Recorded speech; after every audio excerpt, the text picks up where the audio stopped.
there's a movie coming out. It's called Thank You Very Much. Is it called Andy Kaufman? Just called Thank You Very Much. Straight. I want to bring to the show Alex Braverman. How are you, Alex? Never better. Okay, well, we'll see what we can do about that. You directed this documentary. Thank you very much. And it's the Andy Kaufman story. It's really amazing. I absolutely loved it. And Andy Kaufman's one of my all-time favorites from a kid onward. I was always on board with Andy Kaufman. There are so many ways you could have told this story. And we'll talk more about that in a second. But tell me how long it took to tell this story. I think I had the idea that this is something I wanted to do in October of 2016.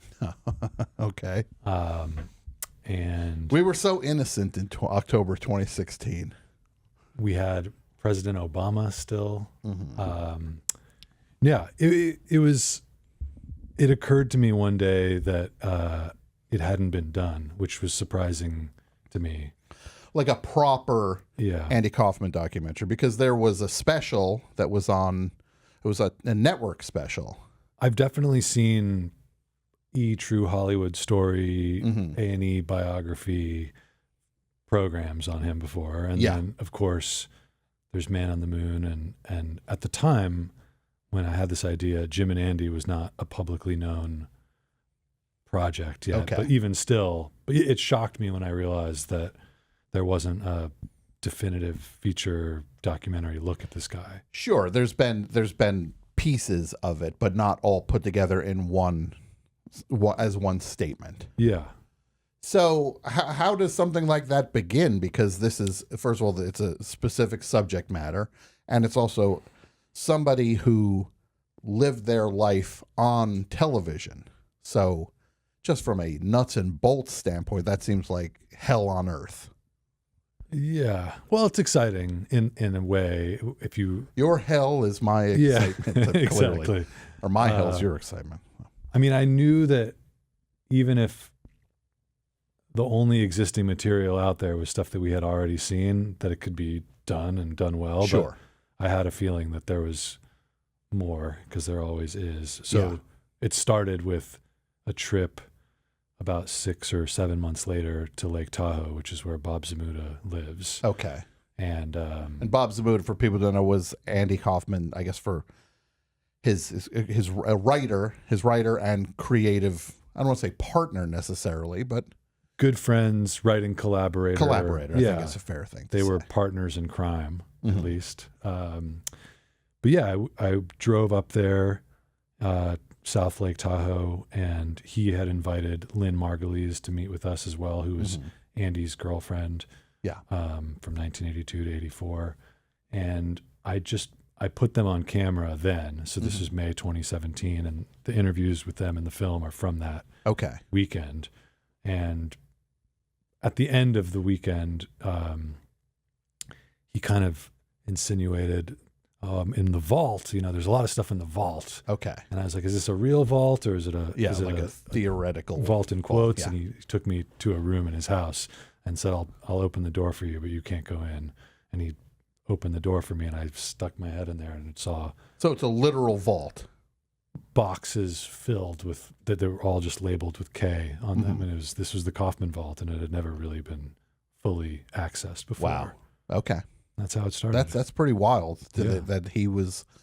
Makes sense, because he's also been kind of the keeper of the flame in a lot of ways for the whole Andy Kaufman story. Which look, personally, I think there's pluses and minuses to that, because you're letting one person drive the bus for a story, but that's life, I guess. But so with this documentary, I just want to it feels like one of the traps that you could step into with something like this is you take a subject matter like Andy Kaufman, who is this larger than life figure who had these different chapters and different attitudes and was always about there's deception, there's being one step, two steps ahead of the audience. Feels like a trap would be for you to try to match that by being, hey, we're going to play a game here as well. For me personally, there was the Bob Dylan Rolling Thunder documentary, which I thought they were a little too clever with the playing the game with the thing and having an audience be, you're not going to know what's real or not. It's like what Andy, nobody's going to do it at the level Andy Kaufman did it. So you're just playing it's like a losing game if you're trying to be clever the way he was clever with the form of the documentary. It's what he's wanted is what his legacy has needed is somebody doing what you did, to just say, like, here's the story.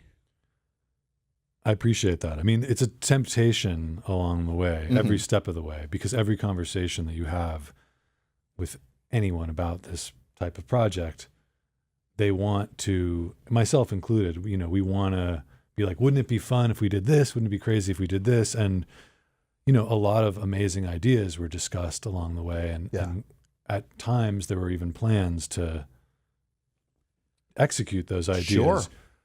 But luckily, the plan was always, let's make the straight version of this film, and then we can kind of break it if it needs breaking. Sure. I'm really glad that everyone that I was working with looked at that build it before you break it version and said, this works. Absolutely, because it's a magic. His life was a magic trick where we don't get to see behind the curtain. Nobody really got to see behind the curtain, definitely during his lifetime. Mm-hmm. But even years after, it was still, was this real? Was that real? Was this fake? Who was in on this? Who was in on that? And it just really serves the journey that this guy was on for you to not try to keep that streak going and try to match his level of playfulness and deception. Yeah. Well, part of it is that the story is interesting enough and emotional enough. Absolutely, yeah. On its own. But the other part of it is like, I am not Andy Kaufman. I'm not a funny person. You know what I mean? It's an arrogant thing in a way to be like, I know what he would have thought was cool in the telling of his life story. Sure. And so even though there were a lot of fun ideas along the way, I think it felt very risky to claim any sort of connection to his spirit or his legacy. Sure. What it feels like is like you're basically, this is your meditation on Andy Kaufman and what the themes that he lived his life by and the roads he went down and the things that were wildly fun and innocent and successful and the things that had like a real pointy edge to them that people didn't understand and are still struggling to understand even now. Yeah. Like you really just lay the guy's life out, and the themes become more and more apparent as the story is getting told. You realize he was basically just an adult version of himself as a child in a lot of ways. Yeah, there's some degree, and I don't mean to like talk about him like I know anything about psychology or anything like that, but there's some degree of arrested development to the extent that like his interests when he was very young remained his interests well into adulthood, whether it's like the musicians that he liked or the fact that he was such a big wrestling fan his whole life. Like these are things that were with him his entire life. Yeah, these were the themes that resonated with him early on, and he just would revisit them and revisit different ones as time went on. One of the things is like, if you think about his heart, you think about it, it's like you strip it all away, it feels like this is a very pure soul. Like when he's talking to Howdy Doody, that's one of the most vulnerable things you could ever see, because that I don't think there's any element of put on with that at all. It's so real. It's so powerful. I mean, I think just remembering back to the editing room, like obviously we've all seen that material, but like when you cut it down to just those couple of minutes Yeah. and look at it in that context, like it's just so powerful and so emotional. And I think you're right. He is a really pure soul. I mean, one of my favorite scenes in the movie is it's his dad talking about him when he was sort of a wayward teen. Mm-hmm. And his dad basically says, you know, that Andy wanted him to read On the Road.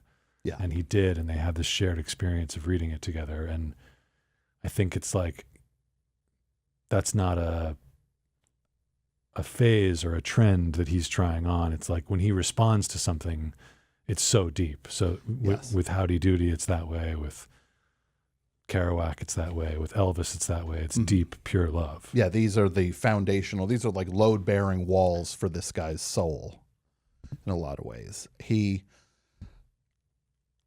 But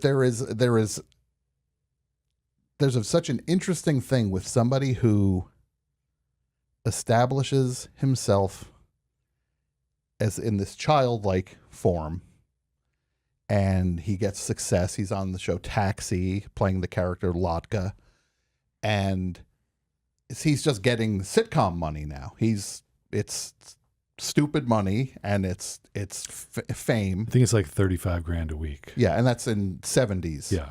35 grand. So he's got real money now. He's got tools at his disposal.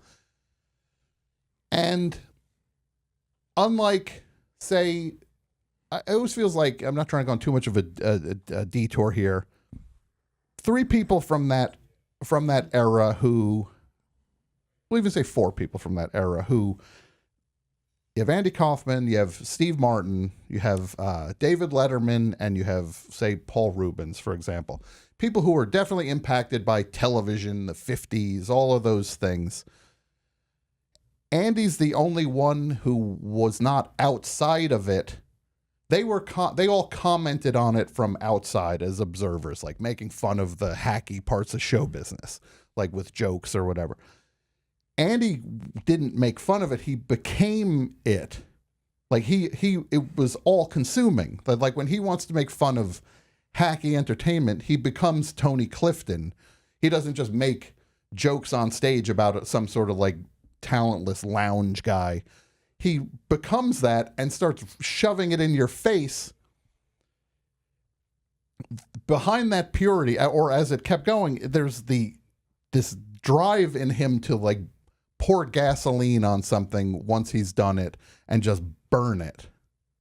How do you feel about that whole, the like telling the story of somebody who just seems to like do a thing and then just like not stay there, but he just torches it and goes to the next thing, which becomes increasingly pointier, meaner, more provocative.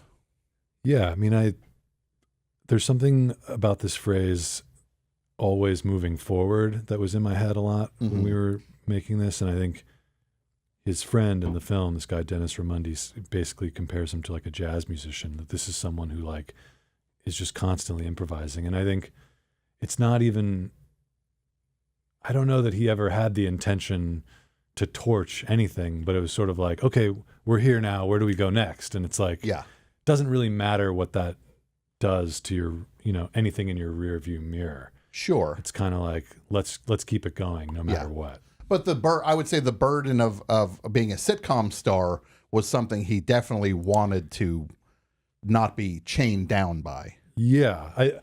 It felt like, because that would be a very easy place to just stay.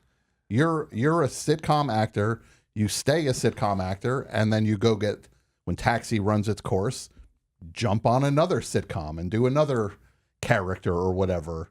But he was not happy on that treadmill. Well, I think when Taxi ended, it's not like, his agents or managers were trying to find him another show to go on. Or maybe they were, and he was just completely disinterested. I think at that point he was ready to become a professional wrestler. Yeah. But yeah, you're right. He's not a careerist. He's not like he's not thinking about his trajectory. Yeah. And actually, like my producers, when I showed them an early cut of the film, like it's a part of our programming, I think, as storytellers, to almost be upset about that on his behalf. And an early cut kind of was. And I had to be reminded, like, no, this was something, and the footage that I've already shot at this point backs it up. This is something that he was loving.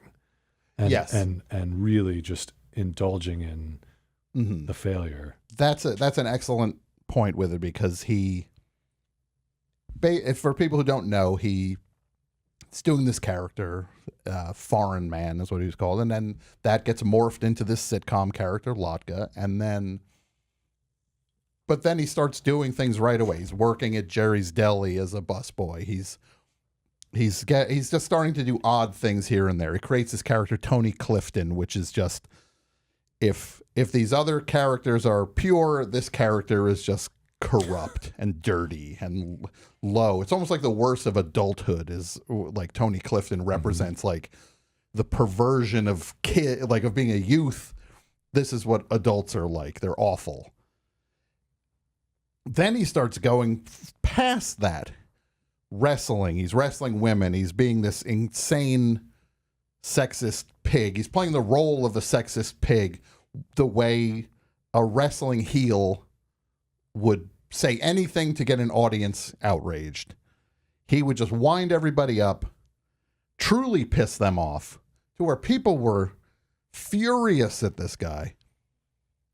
But he's burning real capital doing this. This is like, you only have a finite amount of career capital with the public, and he's spending it to where eventually you get to a point where people were just like, no, I hate this guy. Like, I hate him. He's a jerk. Like, I don't like, and that's the stuff that sticks, but he was really satisfied with that result. Yeah, he's thinking to himself, it's working. Because it's as a wrestler, he's relishing in playing the heel, and that performance doesn't end when he steps outside of the ring. Yeah. He's just loving it. And it's hard not to laugh just listening to you recount. Yeah, because he would also then, after he gets kind of past the wrestling with women, now he ups it to wrestle pro wrestlers, Jerry Lawler. But now to me, this is one of the funniest, the word brave gets thrown around in comedy and stuff like that way too much. But this is a guy actually putting himself in the path of actual harm.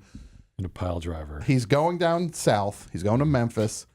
He's baiting the audience as if they're dumb rubes, and he's just making fun of all of them. But he's also doing this other thing. He's leaning into this I'm from Hollywood persona where he's threatening to sue everybody, which is just like, I mean, it's almost like he's leaning into like a Jewish stereotype of just like, this is what a Hollywood, a powerful Jewish guy in Hollywood's going to do. He's going to come down here and I'll sue anybody who I want to sue. I'll sue you into oblivion. Like, it's really messy. It's really smart. Yeah. Oh no, it's insanely smart. Yeah. But the thing is, nobody had a playbook yet. We can all say with 2020 hindsight, we could admire how smart it is. But when it's happening, it's just like, look, we're experiencing it right now with like Kanye West, for example. You watch somebody saying the dumbest stuff. We don't know how that ends. The Kanye story. We do know how the Andy Kaufman story ends, and we can contextualize it properly. But when it's happening, it's just a mess. Well, Kanye and to an extent Donald Trump are people that when we watch them in the media now, Andy Kaufman is like a little bit of a roadmap for how we could think about them if we want to. You know what I mean? Yeah. Like, these are people where you're constantly asking yourself, like, is this guy for real? Yeah, it would be nice to if we could get a little heads up on that. Yeah. This guy is not playing a complete Nazi monster. Yeah. I think he unfortunately is one. Like yeah. when it's happening, It's really ugly and really messy. But that's the stuff that Andy Kaufman was flirting with, was these real hot button things, because, you know, it was like the whole ERA, you know, women's lib movement was happening. So now you have this one guy, the guy from that plays the innocent foreign guy on the sitcom, is now saying the worst stuff to wind up an audience, but they don't have the frame of reference. It's just like, oh, he's doing what wrestlers do. Yeah, and it's so interesting to think about the fact that some people got it and some people didn't. I mean, I'm not judgmental of anyone that didn't get it at the time. It's so believable and so good. It's almost harder to believe that people were getting it, in a sense. I don't know. But yeah, that's my favorite material of his too, because it's so shocking and on the edge.